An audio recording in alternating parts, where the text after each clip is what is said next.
أنفسنا ومن سيئات أعمالنا من يهده الله فلا مضل له ومن يضلل فلا هادي له أشهد أن لا إله إلا الله وحده لا شريك له وأشهد أن محمدا عبده ورسوله يا أيها الذين آمنوا اتقوا الله حق تقاته ولا تموتن إلا وأنتم مسلمون يا أيها الناس اتقوا ربكم الذي خلقكم من نفس واحدة وخلق منها زوجها وبث منهما رجالا كثيرا ونساء واتقوا الله الذي تساءلون به والأرحام إن الله كان عليكم رقيبا يا أيها الذين آمنوا اتقوا الله وقولوا قولا سديدا يصلح لكم أعمالكم ويغفر لكم ذنوبكم ومن يطع الله ورسوله فقد فاز فوزا عظيما فإن أصدق الحديث كلام الله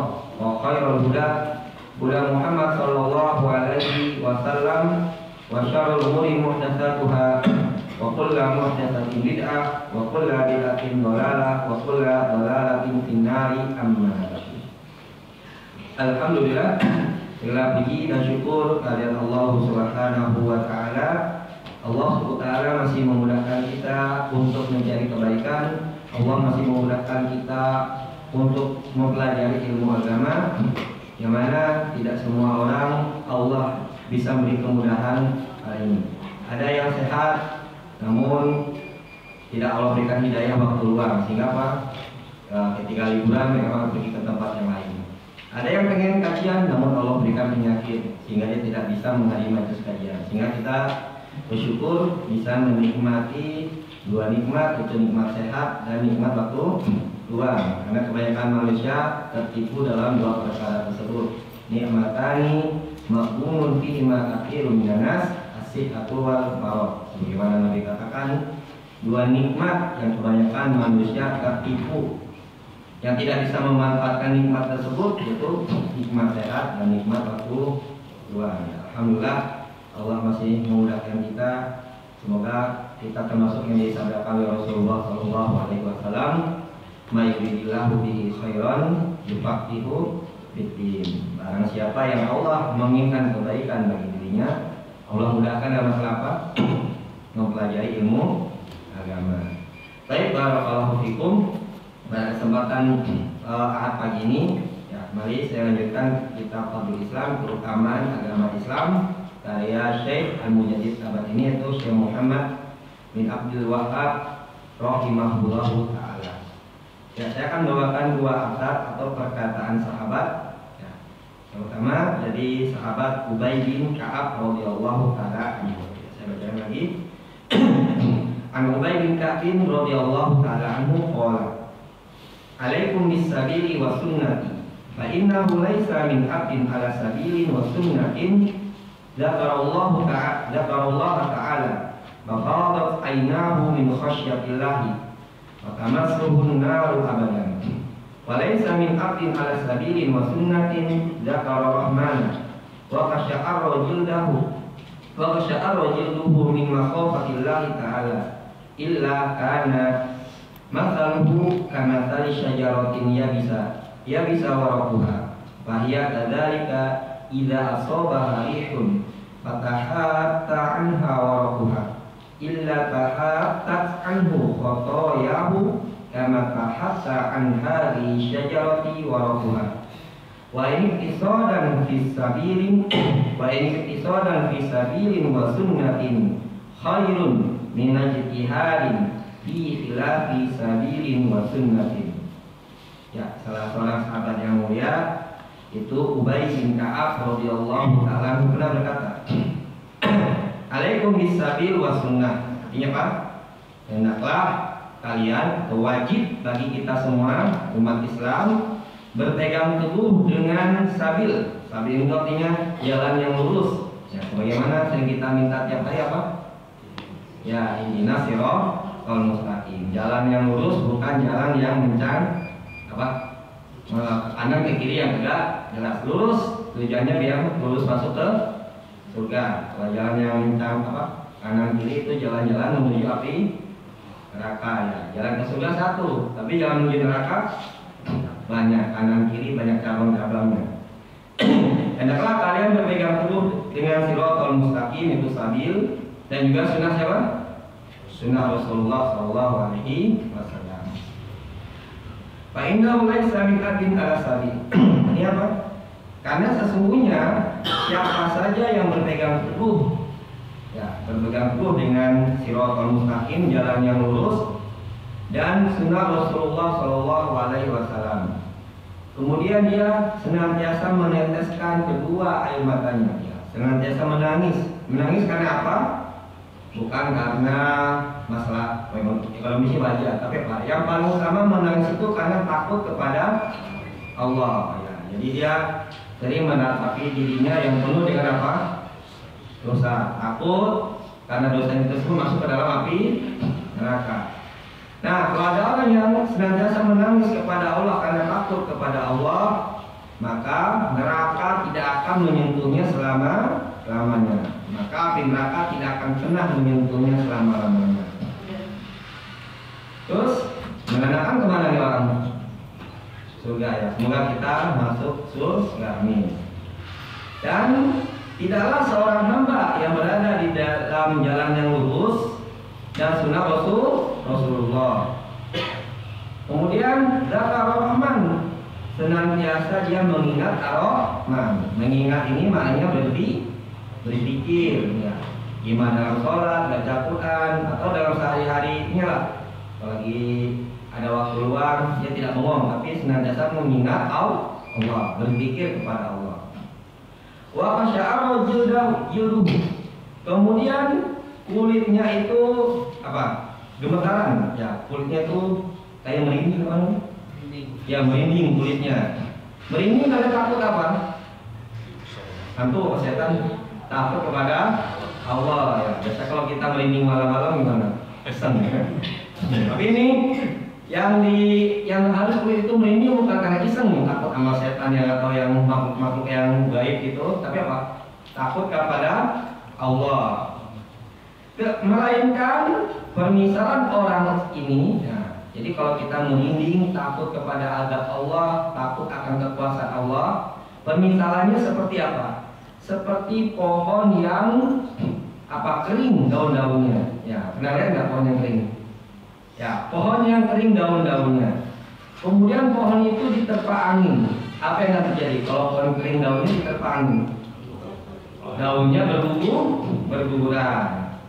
Jadi permisalan orang yang takut kepada Allah, merinding kulitnya karena takut kepada Allah, seperti sebuah pohon besar yang kering pohonnya di tengah kemarau yang panjang, kemudian datang angin yang menembus pohon tersebut sehingga daunnya bergugurannya. Itu seperti kita yang banyak dosa kemudian takut kepada Allah, maka seperti angin, maka dosa-dosa itu bakal apa, Pak? Berguguran, seperti pohon yang daunnya kering kemudian diterpa angin, akhirnya berguguran daun-daun tersebut. Jadi saya ulang lagi, tidaklah seorang hamba yang mengingat Allah, berzikir kepada Allah karena takut kepada Allah, permisalannya seperti sebatang pohon yang sangat besar yang kering daun-daunnya, kemudian datanglah angin yang menerpa pohon tersebut sehingga bergugurlah daun-daunnya. Seperti itulah dosa-dosa kita bakal apa? Berguguran karena takut kepada Allah. Ya, karena kita ini semuanya pasti apa, Pak? Berbuat dosa.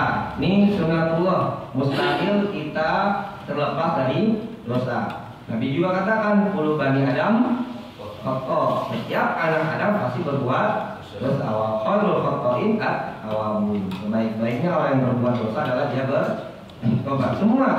Bahkan Nabi pun juga berbuat dosa, tapi bedanya kalau Nabi berbuat dosa langsung ditegur oleh siapa? Allah. Dan juga Nabi pun dosanya bukan kayak kita. Kalau Nabi itu kemungkinan dosa besar nggak ada, ya dosa-dosa yang kecil. Tapi kalau kita potensi dosa besarnya sangat besar sekali, apalagi zaman sekarang, zaman yang teknologinya begitu cepat, sehingga apa? Peluang berbuat dosa sangat besar sekali dibandingkan orang-orang terdahulu. Kemudian lanjutkan, wa ini kisah dan fisabil. bersungguh-sungguh dalam mengerjakan, ya, bersungguh-sungguh di dalam jalan yang lurus dan mengerjakan sunnah Nabi Muhammad lebih baik daripada bersungguh-sungguh dalam menyelisihi jalan yang lurus dan sunnah Rasulullah Shallallahu Alaihi Wasallam. Ya, jadi bersungguh-sungguh dalam mengerjakan sunnah lebih baik daripada bersungguh-sungguh dalam mengerjakan perkara-perkara yang menyelisihi jalan yang lurus dan juga sunnah Rasulullah. Nah, saya tanya, para pelaku kemaksiatan, kebid'ahan itu mereka serius nggak, Pak? Serius banget, bahkan sampai nangis nggak? Ya nangis. Makanya dahulu Umar bin Khattab radhiyallahu ta'ala anhu ketika pergi ke Syam melihat bagaimana pendeta-pendeta Nasrani itu ketika beribadah di gereja-gereja mereka menangis benar-benar khusyuk luar biasa, sampai-sampai ketika melihat ini umat terbesit dalam hatinya, apakah mungkin orang seperti ini yang khusyuk beribadah akan Allah azab? Ya sama mungkin sekarang kita lihat misalnya kita punya tetangga orang non muslim, sholat atau yang lain, terkadang mereka baik gak, Pak? Bahkan mungkin lebih baik dari kita sesama muslim. Ketika dia meninggal mungkin ada perasaan terima kasih orang terbaik ini bakal diadab oleh Allah. Akhirnya Nabi Muhammad menegaskan kepada Umar bin Khattab dengan membawakan surat Al-Ghasyiyah, hal ataka hadithul wujuhu yawma idin khashi'ah amilatun nasibah tasla naron amiyah. Wajah-wajah mereka penuh dengan ketakutan. Itu ibadah mereka penuh dengan khusyuk, sangat sungguh-sungguh dalam beribadah, penuh dengan kebaikan di muka bumi. Namun hasilnya apa? Tasla naron hamil, tetap bakal dimasukkan ke dalam api neraka. Ya udah, karena apa? Faktor utama karena melanggar perjanjian dengan Allah. Rasul beribadah malah dia menyembah Tuhan yang lain. Jadi berkata mereka itu pengkhianat. Jadi kalau kita lihat manusia jangan hanya sekadar baik dengan sesama manusia, tapi juga lihat apakah dia baik dengan Allah. Namun kebalikannya, sejahat apapun manusia di muka bumi, selama dia masih beriman kepada Allah, berarti baik kepada Allah, masih ada peluang untuk Allah ke surga. Walaupun qadarullah terkadang masih harus numpang dulu di neraka. Ini adalah salah satu akidah Ahlussunnah wal Jamaah dalam menyikapi orang Islam namun dia banyak melakukan perbuatan dosa selama bukan perbuatan kesyirikan. Ya, saya jelaskan mana asal ini perkataan sahabat. Sesungguhnya manhaj para sahabat, ya, semua sahabat menyuruh manusia untuk apa? Berpegang teguh terhadap sabil. Sabil ini jalan yang lurus. Mana jalan yang lurus adalah cara beragamanya Nabi Muhammad serta para sahabat yang langsung mengambil ilmu dari Nabi Muhammad Shallallahu Alaihi Wasallam, serta dua generasi berikutnya, yaitu generasi apa? Tabi'in dan tabi'ut tabi'in, serta orang-orang yang mengikuti mereka dengan kebaikan. Jadi sabil itu adalah jalan beragama, cara beragamanya Nabi Muhammad serta para sahabatnya, yang mana sahabat ini langsung mengambil ilmu dari Rasul serta tabi'in, orang yang mengambil ilmu dari Nabi Muhammad, tabi'ut tabi'in mengambil ilmu dari tabi'in, berarti bersambung langsung kepada para sahabat serta orang-orang yang mengikutinya, termasuk insya Allah kita. Karena jalan ini adalah sebaik-baiknya jalan, ya, jalannya para sahabat yang bisa membuat manusia itu istiqomah dalam menegakkan agama Islam. Jadi jangan berharap orang yang beragama selain dari agama yang diamalkan oleh para sahabat, tabi'in, tabi'ut tabi'un bisa istiqomah di jalan Allah. Karena sahabat juga sama seperti kita. Kalau kita baca sirah Nabi Muhammad serta para sahabatnya, kita akan dapati sahabat itu hakikatnya hanya manusia biasa sebenarnya. Sama, ada juga yang banyak melakukan kesalahan. Ada sahabat pemabuk, ada sahabat pencuri, bahkan sahabat yang zina, bahkan menyelingkuhi istri sahabat yang lain juga ada Pak. Sama, kehidupannya sama kayak kita. Tapi yang bedanya satu, ini yang akan kita bisa tandingi ya Pak. Ketika Allah katakan ini salah, Nabi katakan salah, langsung apa? Terima. Beda dengan kita. Ketika kita melakukan suatu perbuatan yang dosa, namun kadung nafsu kita sungguh ya benar-benar dengan hal tersebut, terkadang kita bukan mencari kebenaran, tapi mencari pembenaran untuk membenarkan perbuatan kita, walaupun itu benar-benar salah. Tapi beda dengan sahabat. Mereka kalau memang udah salah bakal cepat ngaku. Nah inilah perkara yang paling sulit untuk kita tandingi mengikuti sahabat Rasulullah Shallallahu Alaihi Wasallam. Nah ini sesuai dengan ayat ada di sini apa perkataan sahabat ini dengan firman Allah Taala dalam surat Al-An'am. Allah Taala berfirman, wa anna hadza siratin mustaqiman fattabi'uhu wa la tattabi'us subula fatafarraqu bikum an sabili. Artinya apa? Sungguh ini adalah jalanku yang lurus. Ya, itu jalannya Nabi Muhammad. Maka kalian ikutilah jalanku ini. Jangan kalian ikuti jalan yang banyak. Maksudnya jalan yang banyak ini adalah jalannya setan yang mengajak manusia kepada kemaksiatan, menuju neraka. Sebagaimana Allah katakan di ayat, wala tattabi'u khutuwat. Ya, jangan kalian ikuti jalan-jalan setan. Allah katakan dengan lafaz jamak, menandakan setan adalah makhluk yang paling pintar karena dia paham psikologi manusia. Dia tidak akan sama menggoda manusia ahli ibadah dengan apa? Orang awam. Jadi dia punya trik-trik tersendiri untuk mengajak manusia ke neraka tergantung dengan kondisi manusia tersebut. Kayak ahli ibadah beda lagi cara mereka menaklukkannya. Orang awam beda lagi. Nah, itulah. Maka dinamakan khutwah karena setan itu banyak cara dalam menggoda manusia menuju neraka. Pada istilahnya itu apa? Banyak jalan menuju Roma. Ya. Tapi kalau setan apa katanya? Banyak jalan menuju neraka. Ya, fatafarraqu bikum an sabili. Nah, jika kita mengikuti jalan-jalan yang bercabang-cabang ini, maka akan menyebabkan kita berpecah dari jalannya Nabi Muhammad, berkelompok-kelompok.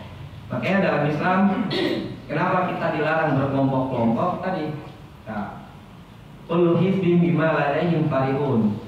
Jika manusia berkelompok-kelompok, bikin partai ini, ormas ini, ormas itu, nah, akan menyebabkan apa? Berbangga-bangga dengan kelompoknya, bukan dengan agama Islam. Jadi ini tuh fanatisme buta. Yang saja jauh kita lihat tuh dalam klub sepak bola ya, itu saking fanatis bahkan sampai apa? Walaupun satu agama bahkan daerah ngapain? Membunuh. Padahal apa faedahnya yang didapatkan terlalu berlebihan dalam mendukung klub sepak bola yang dia idolakan? Dapat duit pun dapat nggak mereka? Nah itulah akibat dari fanatisme buta jika manusia itu berkelompok-kelompok. Maka dari jauh hari Islam sudah melarang kita, udah satu jalan aja, jalan Islam, jalannya Nabi Muhammad, para sahabat. Jangan membuat kelompok-kelompok yang akan menyebabkan kita berpecah dari jalan Allah. Dan juga lanjutnya, fa inna laysa min abdi ala sabil wa sunnati. Ya Pak. Tidaklah seseorang berada di jalan yang lurus dan sunnah Rasulullah Shallallahu Alaihi Wasallam. Tadi banyak faedahnya, dijauhkan dari api neraka, apalagi dosa-dosanya berguguran. Ya, ini memang sesuai dengan hadis Nabi Muhammad Shallallahu Alaihi Wasallam. Nabi Muhammad pernah membawakan hadis qudsi. Ya. Allah Taala pernah berkata, Ya ibna Adam, innaka ma da'autani wa rajautani ghafartu laka ma ala ma kana fika wa la ubali. Ada apa? Allah berfirman dalam hadis qudsi, wahai anak Adam, kita semua nih, sesungguhnya jika kalian senantiasa berdoa kepadaku dan berharap kepadaku, maka akan aku ampuni apa saja yang kalian kerjakan. Maksudnya dosa-dosa kalian akan aku ampuni, wala ubali, karena aku tidak akan pedulikan dosa-dosa kalian. Nah, jadi orang yang beriman bukan berarti dia akan apa? Tidak pernah berbuat dosa, pasti. Tapi Allah katakan apa? Inna kama da'autani, udah berdoa terus, rajautani terus, berharap kepadaku, maka akan aku ampunkan. Makanya jangan, salah satu penyebab kenapa banyak orang pergi ziarah ke kuburan itu karena salah satu syubhatnya apa? Kenapa pergi ke kuburan ini tuh? Pasti kita tanya dulu, Loh, saya ini banyak dosa. Kalau saya langsung minta, takutnya apa? Nggak Allah kabulin. Makanya saya pergi ke syekh ini, syekh itu, wali ini apa? Karena wali ini orang soleh, doanya langsung apa kata mereka? Mustajab. Nah, pada ini termasuk apa nih? Suudon. Allah katakan apa? Wala ubali, wafatulaka ala makana minal amal. Sedangkan apa? Kita ini pasti banyak dosa. Maka konsekuensinya kalau kita banyak dosa, Allah kasih peluang untuk menghapus dosa dengan cara apa? Senantiasa meminta ampun. Jadi salah satu tidak ada pernah di Al-Quran atau di hadis dikatakan syarat orang berdoa harus bebas dari dosa, ada nggak? Nggak ada. Kalau disyaratkan kita berdoa bebas dari dosa, maka hanya yang boleh berdoa siapa? Malaikat ya. Jadi kalau dikatakan berdoa, nggak mau berdoa kepada Allah karena masih banyak dosa, ya kalaulah disyaratkan harus bebas dari dosa, berarti di muka bumi ini hanya malaikat yang pantas berdoa kepada Allah. Dan kita juga orang beriman. Jadi kita ini orang beriman pasti berbuat dosa. Tapi bedanya kita dari orang kafir dalam dosa apa? Kalau kita orang beriman berdosa, terkadang hati ini bakal apa? Al-ithmu maha kafi nafsi. Ya, arti maha kafi nafsi itu apa? Bikin hati nggak tenang, nggak nyaman, sehingga kalau Allah beri hidayah langsung kita angkat tangan kita dan minta kepada Allah. Dan bahkan orang yang paling Allah, terkadang Allah tertawa senang dengan orang itu orangnya apa? Apakah orang senantiasa ibadah sholat malam? Bukan itu. Allah itu senang, bahkan tertawa melihat orang apa? Lallahu asyadu farahan bi taubati ahadikum min ahadikum bidolatin. Hadis riwayat Bukhari, Nabi pernah berkata, sesungguhnya Allah itu sangat bergembira. Bergembira kenapa?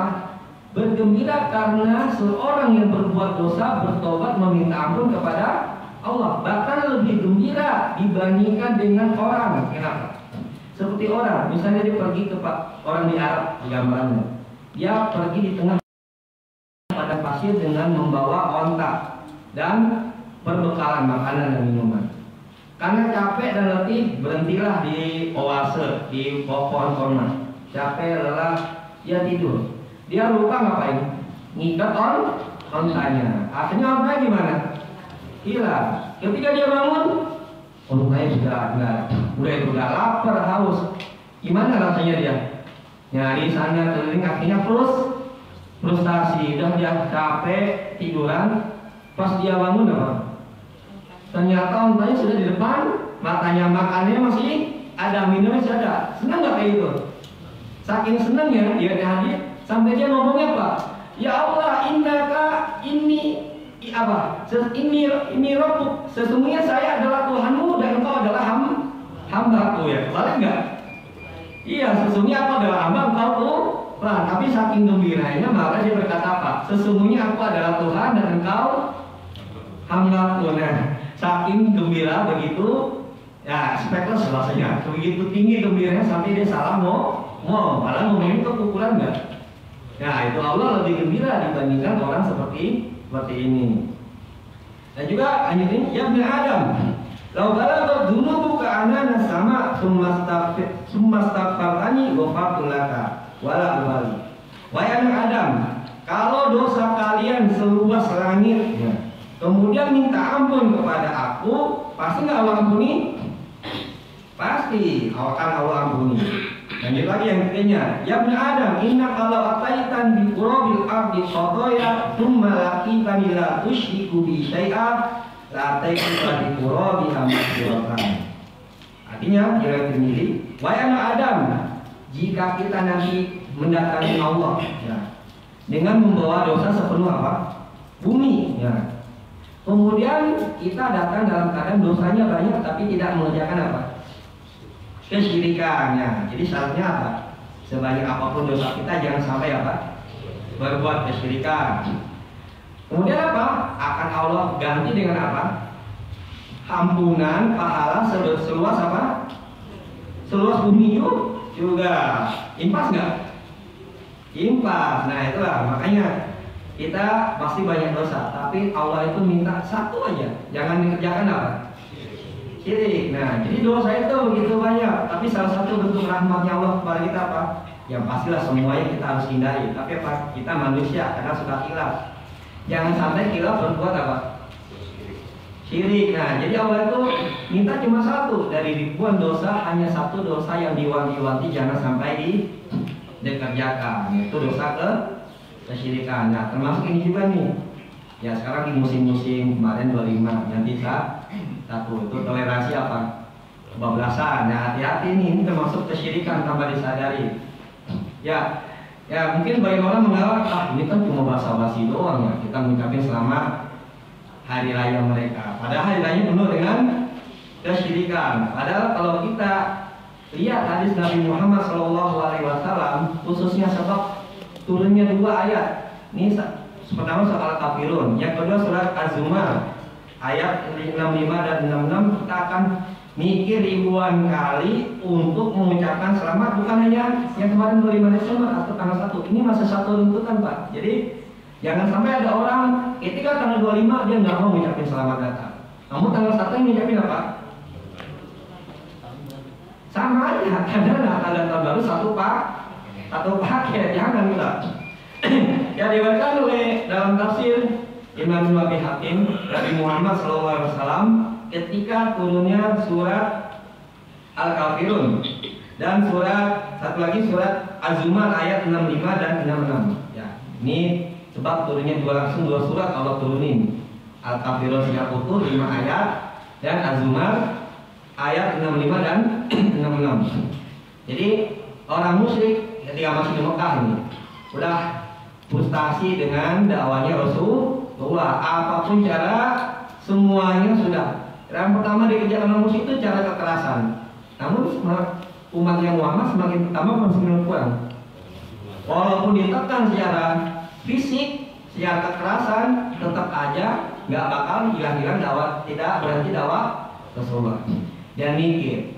Akhirnya cara kedua digunakan cara diplomasi yang lebih agak intelek lah. Akhirnya dipanggil Muhammad.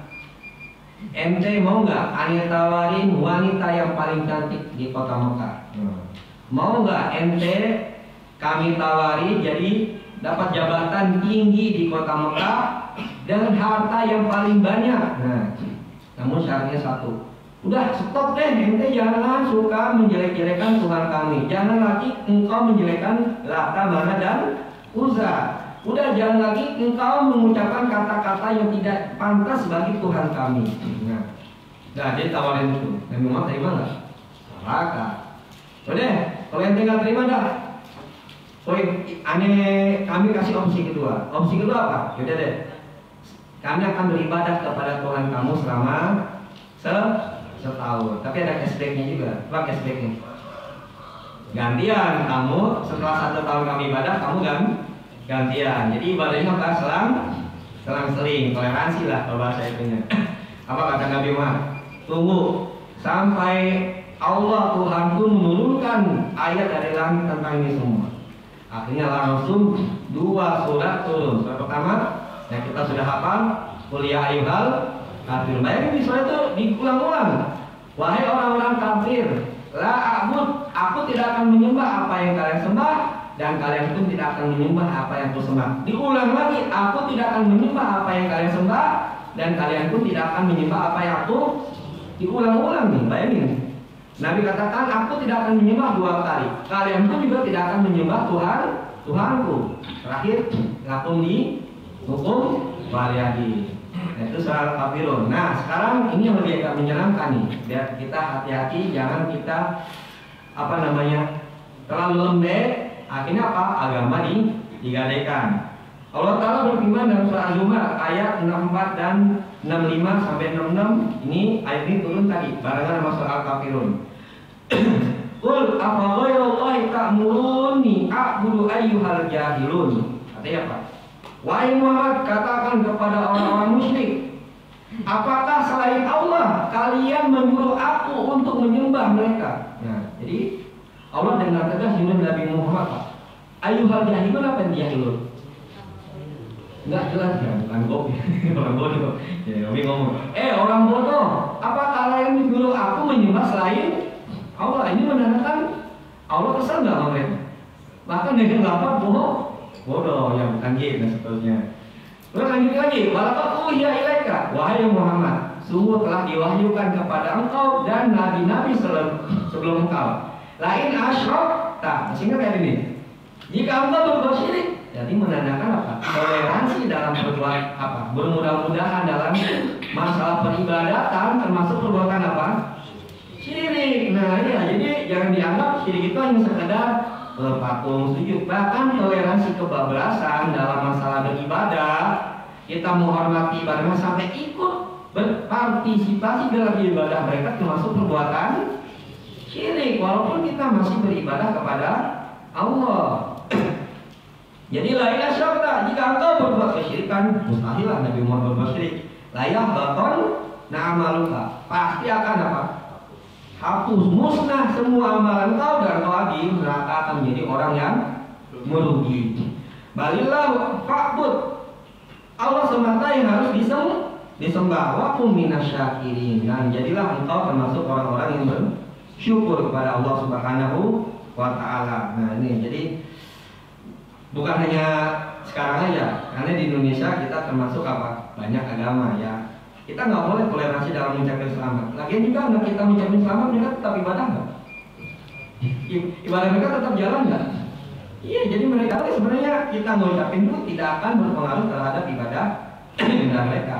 Karena dalam Islam itu tadi lakum dinukum waliyatin. Selama mereka nggak ganggu agama kita, silakan mereka beribadah. Jadi kita nggak akan ganggu. Bahkan kita boleh nggak ganggu ibadah mereka. Termasuk perkara haram ya, termasuk nanti hadis Nabi tadi, man qatala qatilan min ahli dhimah lam yajid arafal jannah. Orang yang membunuh ahli zimah tidak akan mendapatkan aroma surga.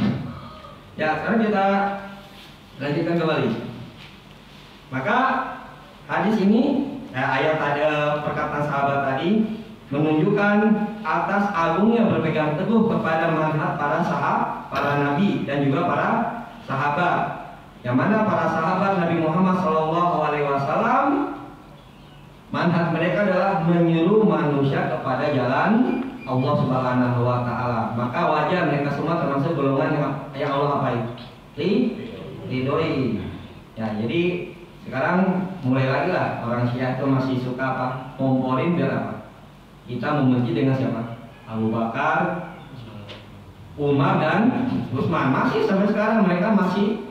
Kalau para ulama mengatakan ajarkan ajarkan anak-anak kita agar mencintai Abu Bakar, Umar dan Utsman. Nah kebalikannya di Syiah sana, anak kecil dan kecil sudah didoktrin apa? Abu Bakar, Umar, Utsman adalah pembunuh Fatimah. Dia telah meracuni Fatimah, maka kita harus melaknat mereka. Kalau kita zikir pagi sore apa? Asbahna, sore astaina. Kalau mereka apa?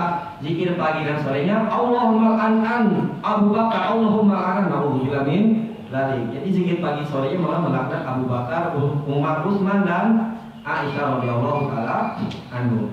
Jadi karena orang masuk surga itu sebagaimana di surat Taubah 100, wasabiqunal awwaluna minal muhajirin wal ansori walladzina tabauhum bi ihsanin radhiyallahu anhum wa radu an. Jadi orang masuk surga itu apa? Ada lahum jannatin tajri tahtal anharu khalidina fiha abada. Ini menandakan orang yang masuk surga sabiqunal awwalun. Pertama muhajirin, yang kedua ansor. Kita masih dapat slot nggak di surga, Pak? Masih.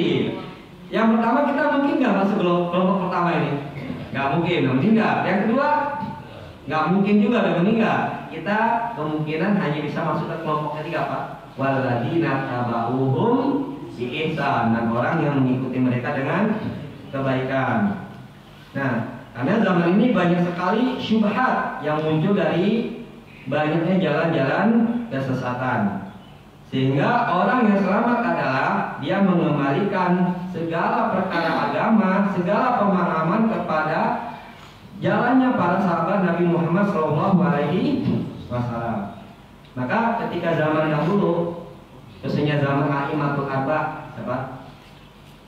Pertama Abu Hanifah, Imam Malik, Imam Ahmad, Imam Syafi'i. Ya, kita ambil contoh kisah Imam Ahmad pada zaman Imam Ahmad. Zaman Imam Ahmad tuh fitnahnya apa Pak? Masih fitnah itu mengatakan Al-Quran adalah makhluk. Karena ketika itu para pembesar Mu'tazilah menjilat pemimpin Abbasiyah, sehingga apa? Mereka memaksakan akidah, yaitu Mu'tazilah yang mengatakan Al-Quran ada makhluk harus dipercayai oleh semua penduduk Abbasiyah pada zaman itu. Bahkan dipanggil semua ulama. Al-Quran ini kalamullah apa makhluk? Sampai kalau mengatakan Al-Quran kalamullah sampai apa? Langsung dihukum mati. Termasuk Imam Ahmad. Bahkan ada juga sih sahabat ulama. Mungkin dia pengen melindungi dirinya ya, takut juga dibunuh. Akhirnya namanya tauliyah nih. Al-Quran itu apa? Nah, dia jawab apa? Makhluk. Benar nggak? Yang dimasukkan apa? Jadi ketika ditanya oleh yaitu Khalifah, Al-Quran ini apa? Al-Quran apa makhluk? Dia tunjuk ini. Ya ini makhluk. Benar nggak? Iya. Akhirnya dia apa? Sama. Persis kayak ini sebenarnya kayu bohong ya, tapi sebenarnya dalam misalnya dia tahu ya. Maknanya seakan itu bohong, padahal benar. Sama kayak siapa? Nabi Ibrahim ya, yang bawa istrinya karena rajanya suka merebut istri orang. Itu siapa kamu? Saudara aku. Benar nggak? Ya, saudara seiman. Karena ketika itu zaman Nabi Ibrahim yang beriman cuma 3, Ibrahim, Sarah dan Lut. Ya, cuma 3 orang doang. Nah, sekarang kita lihat. Tapi Imam Ahmad tetap istiqomah mengatakan Al-Quran kalamullah laisa makhlukun. Akhirnya diapain? Dipenjara, digebukin, bahkan dicambuk. Kata ulama kan, itu saking sadisnya cambukannya kepada Imam Ahmad. Kalau itu kuda dicambuk sebagaimana Imam Ahmad dicambuk, itu kuda bakal mati langsung. Tapi Imam Ahmad tetap masih hidup, yaitu menandakan betapa kuatnya, tidak hanya kuat secara akidah tapi fisiknya juga kuat. Nah, sekarang kita lihat dialog Imam Ahmad dengan pembesar Mu'tazilah dalam masalah Al-Quran itu apakah makhluk atau bukan. Jadi mengembalikan kepada pemahaman para sahabat. Di Imam Ahmad pernah berkata kepada salah seorang itu apa? Pemimpin Mu'tazilah. Dimulailah dialog debat terbuka. Ya. Pemimpin Mu'tazilah itu berkata kepada Imam Ahmad, "Ibda au tabda, abda au tabda'u." Saya dulu mulai, apa engkau wahai Ahmad yang mulai? Nah, maka Imam Ahmad berkata kepada mereka, "Dah, silakan kamu dulu mulai." Nah, maksudnya apa? Ahli bidah itu berkata kepada Imam Ahmad, "Dah, Imam Ahmad silakan kamu dulu mulai."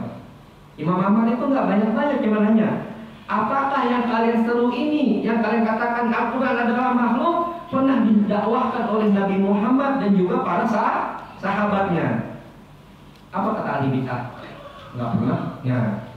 Ditanya lagi, apakah Abu Bakar, Umar, Utsman pernah mendakwakan hal ini? Nggak pernah. Akhirnya apa? Manusia ketika itu gimana? Siapa yang dia pilih? Imam Ahmad menjawab itu doang. Akhirnya apa? Terdiamlah siapa? Ahli bidah tersebut ya, karena nggak usah banyak-banyak dalil, itu aja udah bikin mereka apa? Ya, sama seperti Syekh Al-Albani ketika berdebat dengan dukun. Ya, pintar Syekh Al-Albani. Ketika Syekh Al-Albani pengen didebat oleh seorang dukun, nah, akhirnya dialog depan umum. Udah, kita debat ya. Kata Syekh Al-Albani apa? Tapi tunggu ya, saya punya satu syarat sebelum mulai perdebatan. Si dukun tanya lagi, apa syaratnya? Kata Syekh Al-Albani apa? Ini karena kamu tahu perkara gaib, masa kamu nggak tahu apa yang akan saya syaratkan? Akhirnya apa? Selesailah perdebatan tersebut. Nah, akhirnya si ini ulang perdebatannya sangat kan nggak jadi lanjut debat. Orang tahu yang siapa yang bohong. Ya seperti itu. Termasuk dulu saya pernah dengar Ustaz Abdul Hakim debat dengan orang teori evolusi. Ya, evolusi katanya dari mana? Ya kita melihat. Kalau Ustaz Hakim apa? Ya udah deh. Kalau kamu mau debat tentang manfaat atau evolusi, nanti pas kita debat, kalau nggak temu monyet ya sini. Ya, jadi kalau monyet datang itu bapak-bapak kamu ya. Monyet tentang evolusi mau nggak? Nggak mau. Akhirnya nggak jadi terjadi perdebatan. Ustaz cuma minta monyetnya didatangin juga, dan ternyata monyet yang dari evolusi tetap nggak mau. Berarti penghinaan nggak? Lah mereka mau nggak menjadi monyet, giliran monyet sudah didatangkan itu bapak-bapak mereka kagak mau.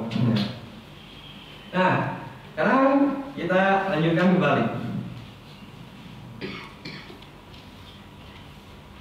Nah, dari ini juga kita akan bisa melihat bagaimana apa? Lah ini kisah dan fil apa? Fil sunnah wa fisabil wa sunnah khair minal ijtihadi fi bid'ah. Sesungguhnya bersungguh-sungguh dalam mengerjakan ibadah jalan yang lurus dan mengerjakan sunnah Rasulullah lebih baik daripada bersungguh-sungguh dalam mengerjakan perbuatan bid'ah. Ini menunjukkan kepada kita para sahabat itu sebenarnya dalam beribadah kepada Allah Subhanahu wa taala nggak banyak, hanya sedikit. Kenapa? Namun kenapa Allah terima, Pak? Karena sesuai dengan apa yang Allah perintahkan kepada Rasul-Nya. Jadi dalam ibadah itu tidak perlu apa? Banyak-banyakan. Kalau kita lihat di Al-Quran, insya kita mungkin udah hafal sebagian kita. Surat Al-Mulk. Tabarakalladzii, Pak. Liyabluwakum ayyukum. Ya, Allah katakan, Allah menguji kita apa? Ayyukum ahsanu amala.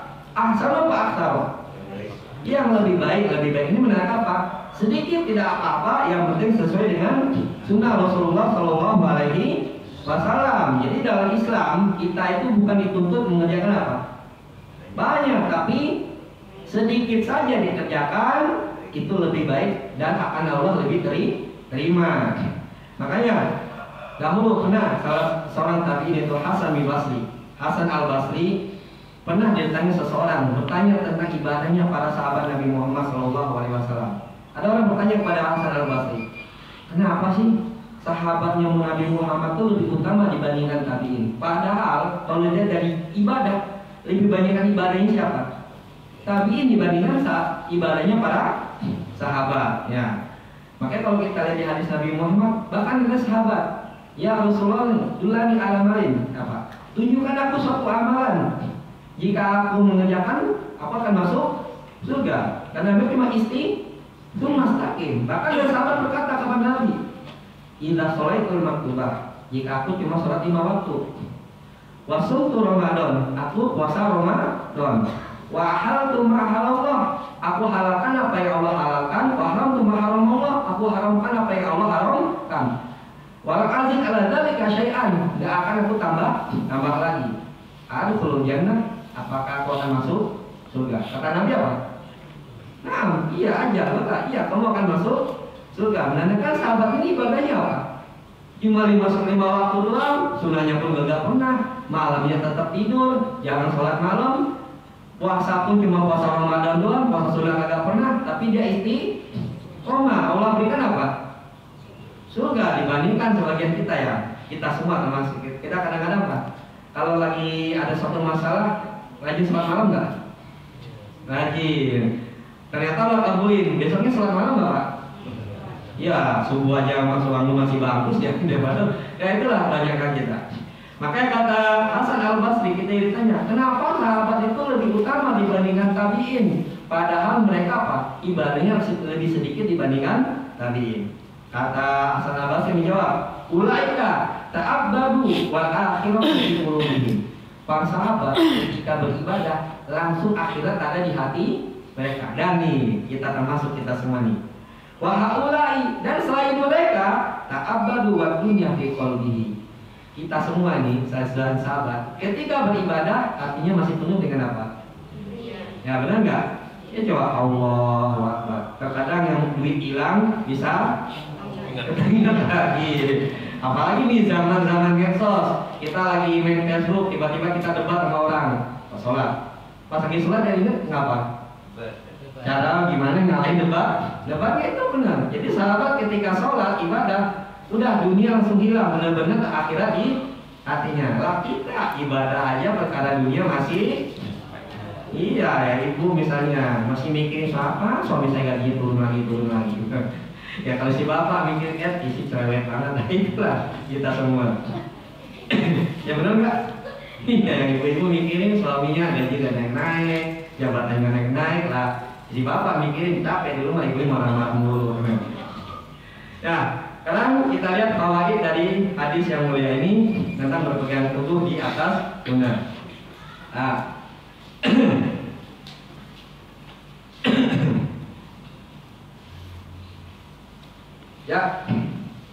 ya ini ada 2 makna ya. ada 3 fawaid dari asar yang mulia ini. Yang pertama, sesungguhnya yang dimaksud dengan jalan di sini adalah yaitu jalan yang bisa mengantarkan kita kepada surga Allah, yaitu jalan yang lurus. Ya, sebagaimana yang sering kita minta tiap hari apa? Ihdinas siratal mustaqim. Nah, salah satu faedah surah Al-Fatihah yang harus kita pandang. Mungkin kalau kita lagi sholat, kadang baca Al-Ikhlas bosan nggak Pak? Atau kita jadi makmum, kita sering nandanya, dan nanti imam bacanya Al-Kafirun, Al-Ikhlas lagi. Kadang suka bosan nggak? Tapi pernah nggak? Ya imamnya baca Al-Fatihah lagi enggak? Nah, salah satu apa? Mujizat yang Al-Fatihah apa? Kita tidak akan pernah bosan sama sekali dengan baca Al-Fatihah, benar nggak? Iya benar. Ya salah satu apa? Di Al-Fatihah terdapat ayat ihdinas siratal mustaqim. Kita minta jalan yang lurus. Sebenarnya kan apa? Allah hilangkan kebosanan kita kepada Al-Fatihah apa? Karena hati kita ini lemah. Maka salah satu cara membuat hati ini lemah dengan istiqomah, minta minimal sehari berapa kali? 17 kali kita baca surat Al-Fatihah, ihdinas siratal mustaqim. Nah, makanya ulama itu pernah berkata, asyubuhatu al-qulubu dhaifah. Hati ini apa? Lemah. Wasyubuhatu khotofat. Syubhat itu gampang menyebar. Gampang apa? Menerkam. Jadi syubhat itu seperti seekor elang. Hati kita seperti apa? Kayak kelinci, hewan-hewan kecil. Kalau kita lemah itu elang apa? Langsung disambar. Nah, makanya kita hati-hati zaman medsos ini. Nggak usah ikut-ikutan masuk sesuatu bahas tentang syubhat. Saya penasaran nih tentang kelompok ini. Akhirnya kita masuk, malah hati kita apa? Kena syubhat. Atau kita pengen membantah, wah ini kelompok ini yang suka bid'ah nih. Kita masuk, kita bantah. Akhirnya kita apa? Ya kenapa? Awal mungkin kita karena membela agama, tapi lama-lama apa? Malah membela diri sendiri. Kita nggak kuat, akhirnya malah kita ikut ke kelompok tersebut. Ya makanya udah, kita dalam dakwah itu sebenarnya simpel Pak. Makanya kalau kita belajar tentang firqah sesat, kita akan paham kita ini nggak akan bisa nyambung apa? Karena mindset mereka beda dengan kita. Mindset kita Al-Quran dan As-Sunnah.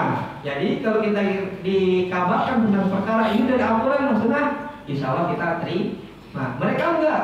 Ternyata mereka itu kenapa mereka berbuat kita? Karena konsep mereka nggak kayak kita. Konsep mereka apa? Dahulukan akal, baru Al-Quran dan As-Sunnah. Jadi ibarat kata mereka ketika didatangkan dalil mikir dulu, ini sesuai akal nggak? Nah, kalau sesuai dengan akal mereka terima. Tapi kalau nggak sesuai dengan akal langsung ditolak. Nah, kalau mindsetnya kayak gitu bisa nggak kita mengarahkan mereka? Nggak bakal bisa. Yang ada kalau mereka pintar malah mereka akan ngajak kita. Maka dalam dakwah itu apa? Bagaimana? Lasta alaihim bimusaitir. Allah bilang kata Nabi, engkau ini bukan orang maksa. Kita cuma sampaikan. Jika terima alhamdulillah, nggak terima yang penting kitanya yang benar, yang istiqomah. Kitanya nggak ada mencela. Biarin ya orang, yang penting kita dulu. Makanya Allah katakan apa? Ku anfusakum wa ahlikum, jurus diri kita dulu dan keluarga kita dari api neraka. Karena apa? Kita kepada orang lain, Allah cuma katakan Pak, bala, sampaikan, tidak maksa. Tapi untuk diri sendiri apa? Dipaksa. Jadi simpel sebenarnya kita dakwah. Pagi kita nih, mungkin mas saudara udah sampai nggak terima alhamdulillah, nggak terima alhamdulillah, nggak diterima. Yang penting kitanya yang istiqomah seperti itu. Nah, yang kedua, fawaid dari sini. Jadi yang dimaksud dengan jalan yang lurus adalah jalan yang bisa membawa kita kepada surga Allah. Itu jalan yang lurus. Yang kedua adalah sesungguhnya orang yang memiliki akidah yang benar akan Allah ampuni dosa-dosanya dengan amal ibadah yang sedikit. Nah, jadi orang yang memiliki akidah yang benar, sedikit saja dia beramal akan Allah apa? Ampuni dosanya. Ya contohnya selain dosa besar ya. Contohnya yang simpel apa? Kita bisa kita gibah nih kadang. Gibah ya, kita astagfirullah, ingat, kita minta mohon maaf pada orang kita gibahin. Itu langsung diampuni Allah enggak? ampuni. Maka sholat Jumat ke Jumat yang lain sebagai apa? Penebus dosa-dosa kecil. Ya, itu bentuknya apa? Jadi beramal dengan sunnah walaupun cuma sedikit akan lebih mudah Allah ampuni. Berbanding dengan orang-orang yang akidahnya menyimpang, orang-orang yang berbelok dari jalan yang lurus, maka dia tidak akan mendapatkan karunia ini ya. Kemudian kita lihat, pernah nggak lihat bapak lihat orang zikir yang sambil nangis kan mereka? Atau zikir teriak-teriak, ya Allah, itu matanya berceceran dari air mata enggak? Apakah akan Allah ampuni orang tersebut? Enggak. Kenapa? Karena termasuk faktor yang bisa sebagai pembatas antara kita dengan taubat Allah adalah berbuat bid'ah. Ada hadis sebenarnya Allah tidak akan mengampuni pelaku bid'ah sampai dia tobat dari bid'ah tersebut. Ini mana hadisnya ada? Mana hadisnya? Jadi termasuk yang membuat terhalang taubat kita kepada Allah adalah perbuatan bid'ah. Kenapa? Orang berbuat dosa, walaupun yang menginginkan perbuatan dosa, tapi hati kecilnya mesti menyadari apa? Salah. Tapi kalau berbuat bid'ah, nah dia masih menganggap dirinya benar. Maka perbuatan bid'ah itu seperti iblis, benar nggak? Iblis sudah salah masih tetap apa? Ngeyel itu benar. Tapi Adam lihat, Adam berbuat dosa, nyesel nggak? Nyesel ya. Jadi bid'ah itu bahkan saking bencinya para ulama tentang bid'ah sampai ulama pernah mengatakan bid'ah itu adalah anak pungutnya iblis. Saking keselnya mereka dengan berbuat itu tadi. Iblis itu udah salah tetap lihat. Tapi Nabi Adam jelas dosa itu tadi. Orang berdosa masih nyadar dia itu salah. Tapi kalau bid'ah tidak akan sadar dengan perbuatan dosa tersebut. Yang kedua, yang berapa? Ini tiga ya. Nah, ini tiga. Sesungguhnya perkataan yang bersungguh-sungguh dalam perbuatan sunnah lebih baik daripada bersungguh-sungguh dalam perbuatan yang menyelisihi sunnah. Nah, ini sama kayak poin yang kedua. Perkataan ini menunjukkan sedikit kita beribadah, namun sesuai dengan Al-Quran dan As-Sunnah lebih baik daripada banyak beramal, namun menyelisihi Al-Quran dan Sunnah. Ya, jadi lagi. Dalil ini menjelaskan sedikit saja kita beramal namun pas sesuai dengan Al-Quran dan As-Sunnah lebih baik dibandingkan bersungguh-sungguh banyak beramal namun menyelisihi Al-Quran dan As-Sunnah. Baik, alhamdulillah kita selesai yang asar pertama. Nah, kita lanjutkan yang asar kedua. Nah, ini juga tadi kita akan semakin bersungguh-sungguh dalam mengerjakan sunnah walaupun sedikit yang kita kerjakan. Yang kedua dari sahabat Abu Darda radhiyallahu taala anhu. Beliau pernah berkata, "Ya habbaza naumun al-aqyasi al-iftaruhum, kaifa yaqimuna sahrul hamqa wa siyamahum. Falamma qalu dzarratin min birrin ma taqwa wa yaqin, a'zamu wa afdalu wa arjahu min amsalil jibali min ibadatil muqtarrin." Ya, Abu Darda radhiyallahu taala pernah berkata, "Ya habbaza." Ya habbaza itu kan sungguh beruntung, ya, sungguh beruntung, sungguh berbahagia. Siapa yang disebut berbahagia? Orang yang cerdas. Ya, orang yang cerdas kalau dia tidur, ya. Kalau dia tidur, bahkan dia lagi makan sekalipun, dia lebih mengungguli orang yang bodoh tapi semangat dalam beribadah. Ya.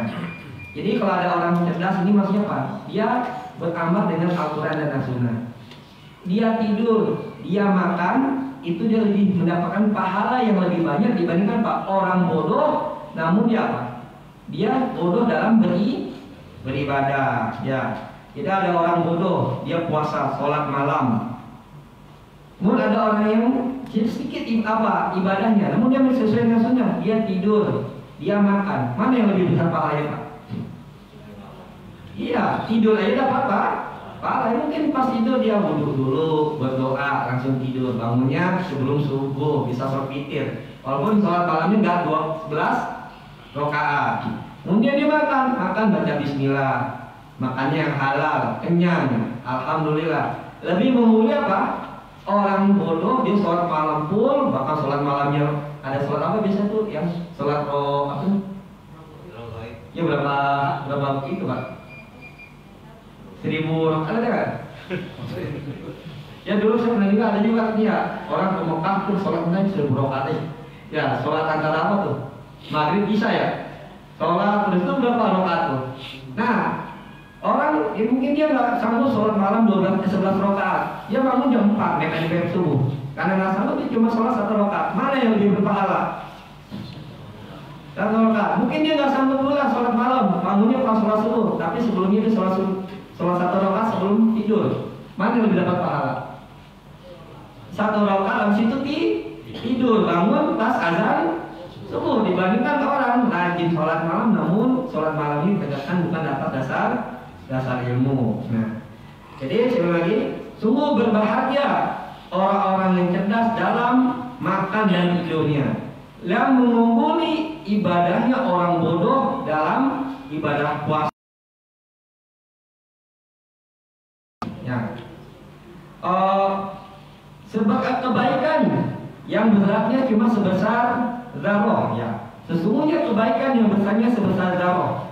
Ya, zarah itu mungkin sebagian kita menganggap apa? Zarah. Sebenarnya salah gitu.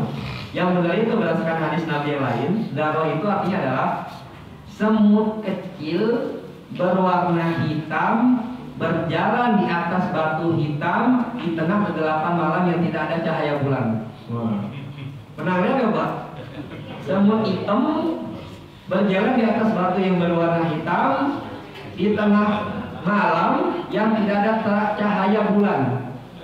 Nah, itulah makna zarah yang berdasarkan hadis Nabi yang lain kan. Jadi sedikit saja kita beribadah, beramal, membuat kebaikan, namun dibangun dengan dasar ketakwaan dan keyakinan. Nah, jadi lagi sedikit saja kita beribadah sebentar zarah tadi, semut kecil hitam berjalan di atas batu yang hitam di tengah kegelapan malam, segitu doang kita beribadah bisanya. Namun dibangun atas dasar keimanan, keyakinan dan ketakwaan, lebih utama dan lebih berat timbangannya daripada orang yang beribadah tanpa dasar ilmu, walaupun ibadahnya sebesar apa?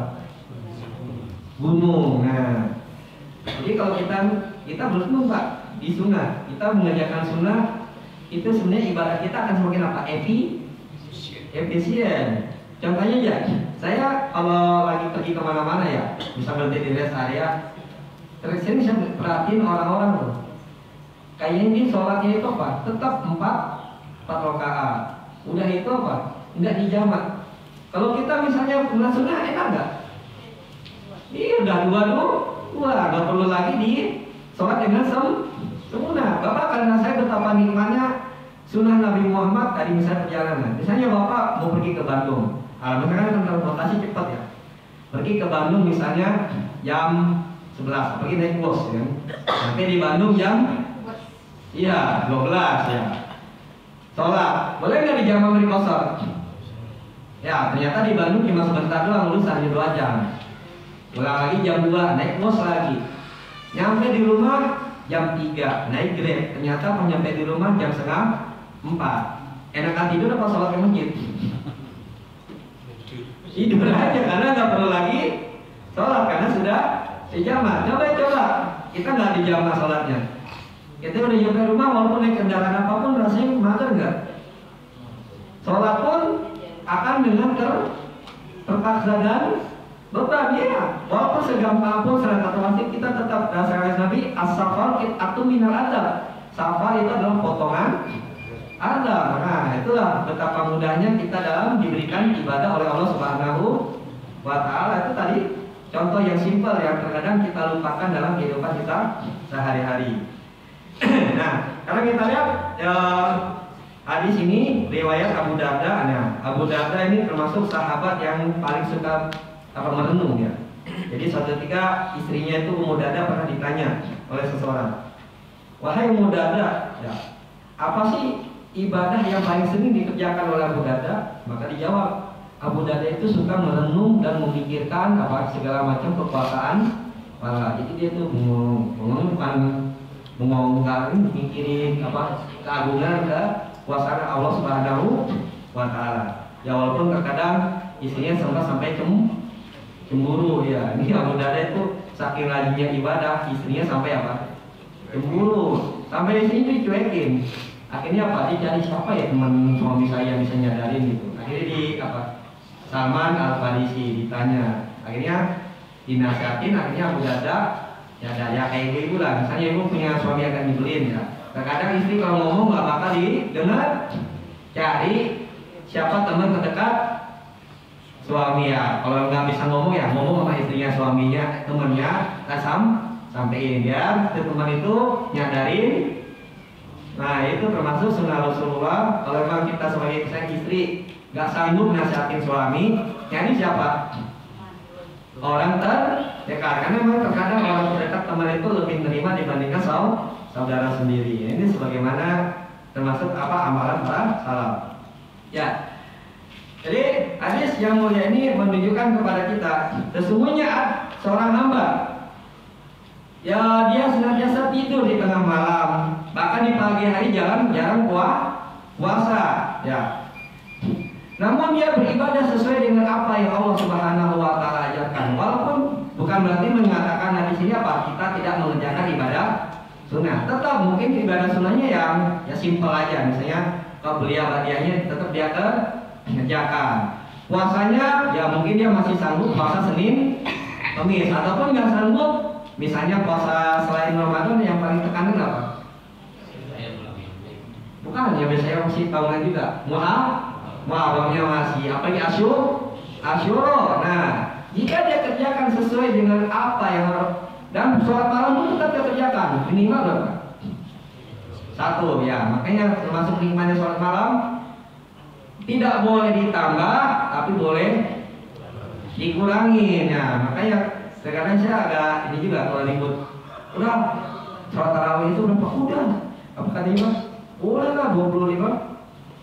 21 tambah terbatas. Saya kan mikir, kita aja sholat yang cuma 4 rakaat aja terkadang suka apa? Ih, kagak khusyuk gimana nih ribut-ributin sholat yang sampai 25 sampai tambah bahkan cukup saja dengan apa yang Nabi ajarkan. Nabi ajarkan itu sudah sesuai dengan fitrah manusia. Ngapa ngeributin sesuatu yang akan memberatkan diri kita sendiri? Sebenarnya sudah rakaat ya, tapi kembali lagi saya bilang tadi, mindset kelompok yang selain sunnah lebih menggunakan apa? Akal, sehingga apa? Menyusahkan diri mereka sendiri. Nah, jadi kita sedikit aja ibadah, tetap sunnah kita kerjakan, bukan berarti kita meninggalkan sunnah seutuhnya. Jadi konsepnya kita beribadah apa? Yang wajib, nggak ada toleransi meninggalkannya. Tapi kalau pada sunnah kerjakan mampunya. Kenapa? Karena kalau kita benar-benar ikuti Nabi Muhammad dengan sunnah, kita tidak akan sanggup dan tidak akan mampu. Apa sanggup? Kakinya bengkak-bengkak sujud. Gak bakal sanggup. Kayak kan tadi, ya hadis tadi, Nabi Muhammad ketika ada sahabat yang ngaku cuma sanggup itu doang, Nabi boleh apa? Persilahkan. Tidak, Nabi minta yang tambahan. Maka kebalikannya, Nabi saja pernah menegur sahabat apa? Yang terlalu ekstrim dalam beribadah. Yang masih ingat yang 3 pemuda yang penasaran dengan ibadah Rasulullah SAW. Akhirnya apa? Mendatangi rumah istri-istri Nabi. Ketika dikabarkan ibadah Nabi di rumah, mereka apa? Langsung minder. Wallahi ya apa? Aina nahnu min Rasulullah. Di mana posisi kita dibanding Rasulullah? Rasulullah apa? Qad ghafara lahu ma taqaddama min dhanbihi wa ma ta'akhkhar. Nabi Muhammad pahalanya sudah apa? Dosanya sudah diampuni yang lalu maupun yang akan datang. Akhirnya 3 sahabat ini gimana? Mengeluarkan statement. Yang pertama apa? Iya, seusalli lailan. Saya akan sholat malam sepanjang masa, tidak akan pernah tidur. Yang kedua apa? Asumu dahron, puasa sepanjang masa, tidak akan pernah 1 hari pun berhenti dari puasa. Yang ketiga lebih ekstrim apa? Saat tazilun nisa, saya akan menjauhi wanita, saya tidak akan pernah menikah. Sampailah kabarin kepada Rasulullah. Apa Rasulullah senang? Hebat kalian semua. Enggak. Malah Nabi bilang, antum kultum kada wa kada. Ente ngomong kayak gini semua, itu kata Nabi. Langsung Nabi bilang, wallahi demi Allah, inilah aksyakum lillahi wa atqakumullah. Sesungguhnya aku orang paling apa? Takut dan bertakwa kepada Allah dibandingkan kalian. Langsung Nabi bilang, ini usolli wa arkut. Saya sholat malam juga tidur. Maka salah satu faedah Nabi Muhammad apa? Tidurnya apa? Habis subuh, habis subuh, habis isya dia sebelum subuh bisa bangun ya. Sama sekarang malah kita disibukkan habis sholat isya apa? Begadang. Apalagi sekarang lagi banyak sekali makanan-makanan. Jadi apa? Lalai kita dari keutamaan di malam hari. Yang kedua, Nabi juga puasa, tapi juga berbuka. Bahkan terkadang Nabi Muhammad dalam sholat puasa sunnahnya suka ngebatalin nggak? Ya, apalagi kalau diundang makan. Ya. Makanya kata Nabi Muhammad mana hadis, kalau kita diundang makan jangan kita bohongin perut kita. Ya, maknanya apa? Kalau ditawarin makan langsung. Karena Nabi Muhammad orang yang ditawarin makan, dia bilang, oh bahasa enggak pak, sudah kenyang. Itu samanya dia lagi bohong gitu, Pak. Menurutnya ya, termasuk sunnah Nabi Muhammad, ini sunnah yang enak. Ketika ditawari makan, ayo, ya jangan mau apa? Iya, jangan dustakan cacing-cacing ada di dalam perut kita itu. Mana ya ada hadisnya. Nah, yang ketiga nih, karena Nabi apa? Wah ini atazawwaju nisa, saya nikahi banyak wanita. Paman rogi bahas sunnati palesan ini. Barang siapa yang tidak suka dengan sunnahku, maka dia bukan termasuk golongan itu. Bahkan kelompok sesat kayak Khawarij pun itu ibadahnya luar biasa. Tapi apakah diterima? Enggak, karena menyelisih. Bahkan Nabi Muhammad sebelum pada zaman Nabi itu belum ada Khawarij, yang ada cuma bibit-bibitnya udah ada namanya Dzulkhuwaisirah. Tapi Nabi bunuh enggak, karena Nabi katakan bakal ada orang-orang yang mirip dengan ya. Ini Nabi cuma ceritakan sifat-sifatnya doang akhirnya. Karena Nabi apa? Yaqilu ahadukum sholatahu ma'a sholatihi wa siyamahu ma'a siyamihi yaqra'una al-Qur'ana la yujawizu taraqiyahum yamruquna minadh-dhimi kama yamruqus sahmu minarawiyah. Kalian kalau nanti melihat mereka, jadi Nabi kabarkan kalian akan bertemu dengan orang yang terbukti pada zaman siapa? Ali bin Abi Thalib. Kata Nabi Muhammad nih, kalian nanti kalau ketemu orang Khawarij, kalian akan merasa minder terhadap ibadah mereka. Mereka itu lebih baik, lebih banyak ibadah sholatnya, puasanya, bahkan apa? Mereka itu juga jago dalam masalah Al-Qur'an. Nah, itu cuma dalam masalah Al-Qur'an, masalah menghafal. Makanya jangan heran kalau ada pelaku bom bunuh diri, bom ini itu ternyata dia hafid Quran. Nabi sudah katakan ini. Ya kalau Al-Quran, mereka baca Quran bahkan menghafal juga, tapi tidak melampaui kelompokan. Maknanya apa? Sekedar hafal. Semua orang bisa Pak menghafal. Jadi saya lihat dari kelompok sesat, bahkan orientalis itu bisa menghafal Quran Pak. Semua manusia bisa mempelajari kebenaran, tapi tidak semua manusia bisa mengamalkan kebenaran yang ia pelajari. Nah ini dosa takjub, heran, nanti bisa ada artis. Nah dia sering main telegamnya, tapi dia hafal Quran. Ada nggak? Ada orang kafir hafal Quran, ada. Bahkan sekarang kayak di negeri Korea, di Jepang, itu juga ada pelajaran bahasa Arab, dan mereka juga pelajaran bahasa Arab di negeri itu harus menghafal Al-Quran. Bisa nggak mereka? Bisa. Nah, bahkan lu ingat nggak Snow Oakland di rupanya sejarah? Ya orientalis apa? Belanda yang menghancurkan apa? Aceh. Karena memang Aceh itu daerah yang paling sulit ditaklukkan. Namun dikata Islam, dia hafal Quran nggak? Hafal berwayar, akhirnya apa? Dengan tipu daya ini berupa Al-Quran, akhirnya apa? Hancur, Aceh bisa ditaklukkan. Bahkan zaman Nabi, saya pernah baca juga hadis Nabi. Pada zaman Nabi ada seorang Nasrani. Dia itu suka dengerin Nabi Muhammad baca Quran. Jadi datang wahyu Nabi bacakan sama dia, dengerin aja. Sampai dia hafal Al-Baqarah, Al-Imran, An-Nisa, hafal dia. Hafal mungkin. Akhirnya dia masuk Islam. Namun Islam sementara doang. Akhirnya kembali murtad. Nah, pas dia murtad tetap ingat 3 surat panjang tersebut. Tapi dia gunakan ayat itu untuk apa? Dia putar balik ayat mengatakan itu si Muhammad itu bohong, ayatnya begini ya. Jadi ayatnya diputar-putar untuk kebatilan. Apa yang terjadi? Akhirnya si Nasrani ini meninggal dalam kemurtadan. Pas dia mati, teman keluarganya nguburin. Tapi terjadi keajaiban. Pas dikubur, loncat lagi dari kuburannya. Wah iya. Akhirnya ditimbun lagi, loncat sampai tiga kali. Akhirnya apa? Keluarganya meninggalkan si mayat ini mati terbengkalai di tengah padang pasir. Ya benar, kalau jadi bukan setan azab ya. Jadi benar ada zaman dulu jenazah yang ditolak oleh bumi. Ya, yang rukuna minat ini kama yang rukusahmu minaramiyah. Ya, mereka itu keluar dari agama seperti busur yang keluar dari panah. Nah itulah. Jadi mempelajari kita dalam beragama kita tuh iktisad. Mana iktisad tadi apa? Bersungguh-sungguh mengerjakan sunnah walaupun sedikit. Yang penting sesuai dengan sunnah daripada bersungguh-sungguh dalam mengerjakan perbuatan yang menyelisihi sunnah Rasulullah Shallallahu Alaihi Wasallam. Nah dari dua ayat ini kita dapat pelajaran besar, yaitu apa? Tentang keutamaan agama Islam. Keutamaan agama Islam adalah bagi penganutnya adalah penganut agama Islam. Dengan ini menunjukkan Islam adalah agama yang utama adalah orang yang benar-benar berislam sesuai dengan sunnah Rasulullah Shallallahu Alaihi Wasallam.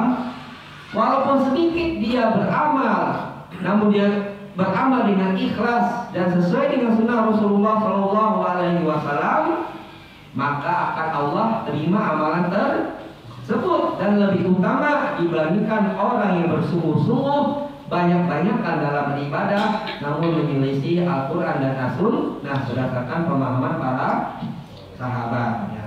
Inilah dua atar yang saya sampaikan. Semoga dengan dua atar ini membuat kita semakin istiqomah dalam berpegang dalam manhaj salaf. Walaupun di luar sana banyak sekali orang dengan syubhat-syubhatnya berusaha mengajak manusia keluar dari manhaj salaf. Ya. Dan istiqomah yang minimal satu lah. Ayat-ayat tentang doa banyak, tapi minimal satu sekali yang harus kita baca doa apa? Ya muqallibal qulub. Itu benar sekali.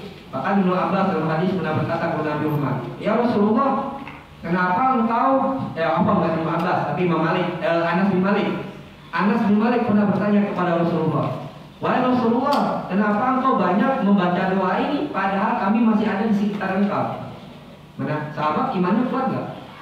Ya, mustahil sahabat bisa murtad. Jadi enggak Anas aneh. Kita ini insya Allah bisa istiqomah. Kenapa masih banyak doa yang muqallibal? Apa kata Nabi Muhammad? Wahai Anas, hati manusia itu seperti apa? Gampang diapain sama Allah? Hati manusia di tangan Allah dan gampang diapain Allah? Dibalik. Nah, zaman Nabi aja Nabi takut nggak bisa istiqomah, gampang hatinya gedor, apalagi sekarang yang kita jauh dari zaman Rasulullah Shallallahu Alaihi Wasallam. Baik, ya itu yang bisa saya sampaikan. Mungkin ada pertanyaan, teman-teman? Ya, kalau yang teman-teman silakan. Kalau yang pertanyaan, atau yang lewat kertas, teman-teman?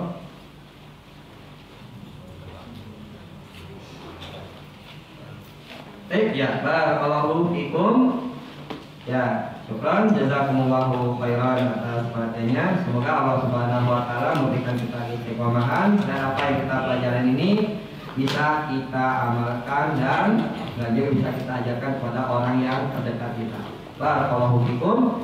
Baik, kita tutup dengan membaca doa kafaratul majlis. Subhanallahumma wa bihamdika asyhadu an la ilaha illa anta astaghfiruka wa atubu ilaik. Assalamualaikum warahmatullahi wabarakatuh.